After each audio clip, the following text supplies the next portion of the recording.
Sabahınız xeyir olsun. İndi isə gəlin Azərbaycan dilindən ibtidai, miq və sertifikasiyada qarşınıza çıxa biləcək bir neçə qızıl qaydanın izahına baxaq. Birinci sizlərə danışacağım ha ədatı haqqında.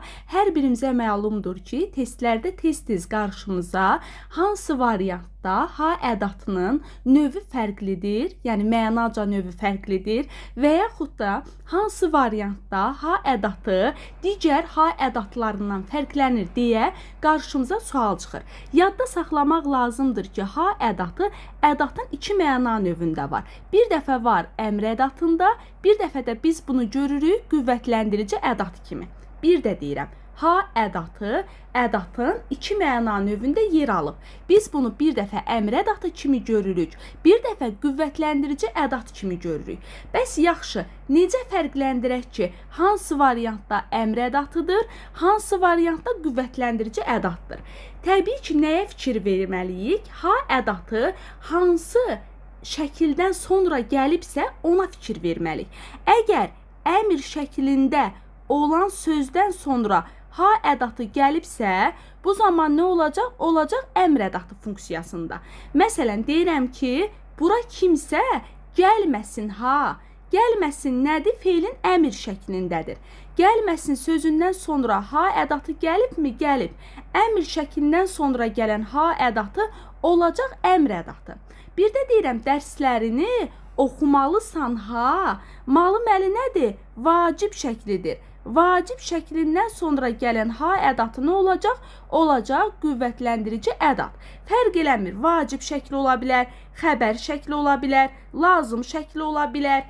Fərq etmir. Bircə əmr şəklindən sonra gələn ha ədatı olur əmr ədatı, yox digər şəkillərdən sonra gəlsə, təbii ki, nə olacaq? Qüvvətləndirici ədat funksiyasında olacaq. Bu oldu bizim bir qaydamız. İkinci qaydamız nədir? Diqqətli olaq. Tez-tez qarşımıza gərək sözü çıxır, bir də ki, gərək ki sözü çıxır. Yadda saxlamaq lazımdır ki, gərək və gərək ki sözləri fərqli-fərqli nitq hissələridir.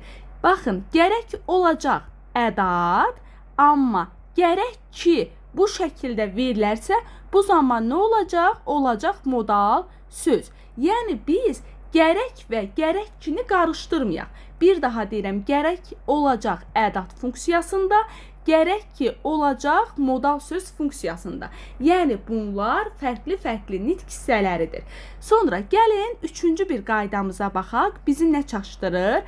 Biz adətən orta məktəbdə də belə öyrənmişdik. Dil qaydalarında da belə öyrənmişdik ki, əgər kidən sonra vergül varsa, ki bağlayıcıdır.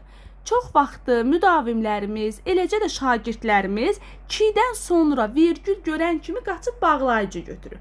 Amma bu qayda hər zaman doğru olmaya bilər. Məsələn, deyirəm ki, onun bəxti gətirmir ki, gətirmir. Deməli, burada ki nə olacaq? Təbii ki, ədat funksiyasında olacaq.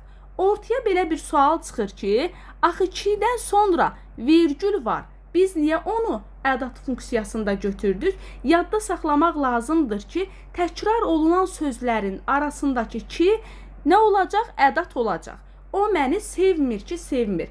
Onun bəxti gətirmir ki, gətirmir. Yəni, buradakı vergülün olmağı, bunun bağlayıcı olmağı demək deyil. Təkrar olunan sözlərin arasında gələn ki nə olacaq? Təbii ki, ədat funksiyasında olacaq. Daha sonra gəlin qayda 4-ə baxaq. Qayda 4-də isə sizə nədən danışacağım? Təbii ki, mi ədatından danışacağım. Məsələn, deyirəm, məni sevmirsənmi? Bu zaman mi necə olur? Təbii ki, sual ədatıdır və sözə bitişik şəkildə yazılır. Məni sevmirsənmi? Baxın, bu zaman sözə bitişik olur. Amma əgər dadə bağlayıcısını görürüksə, dadə bağlayıcısından sonra gələn mini biz nə edirik? Təbii ki, sözdən ayrı yazırıq. Məsələn, deyirəm ki, səndəmi dil açdın? Baxın, buradakı mi nədir? Ədatdır. Bəs də nədir? Təbii ki, bağlayıcıdır. Əgər dadədən sonra m-4-ü görürüksə, biz bunu nə götürəcəyik? Təbii ki, sözdən ayrı götürməliyik. Adi vaxtlarda sözə bitişik yazılacaq, amma bağlayıcıdan sonra verilərsə, təbii ki, sözdən ayrı yazıla bilər. Yəni sözdən ayrı yazılmalıdır. Gəlin sonuncu, yəni 5-ci qaydamızın da izahına baxaq. Videonun ikinci hissəsi əgər sizlər üçün faydalı olacaqsa, mütləq rəylər bölməsində fikrinizi də yazarsınız. Bu tip qısa qeydləri sizlər üçün kanalda yükləyərik. Baxın, bir də danışacağım sizlərə bəs haqqında. Əgər bəs kifayət edir mənasında ifadə olunarsa, bu zaman yadda saxlamaq lazımdır ki, nə olacaq? Predikativ xəbər olacaq. Yəni ismi xəbər, yəni suala cavab verməyən xəbər. Deyirəm ki, məsələn, mənim kitablarım bəsdir. Yəni kifayətdir mənasında olarsa, bu zaman ismi xəbərdir. Suala cavab vermir.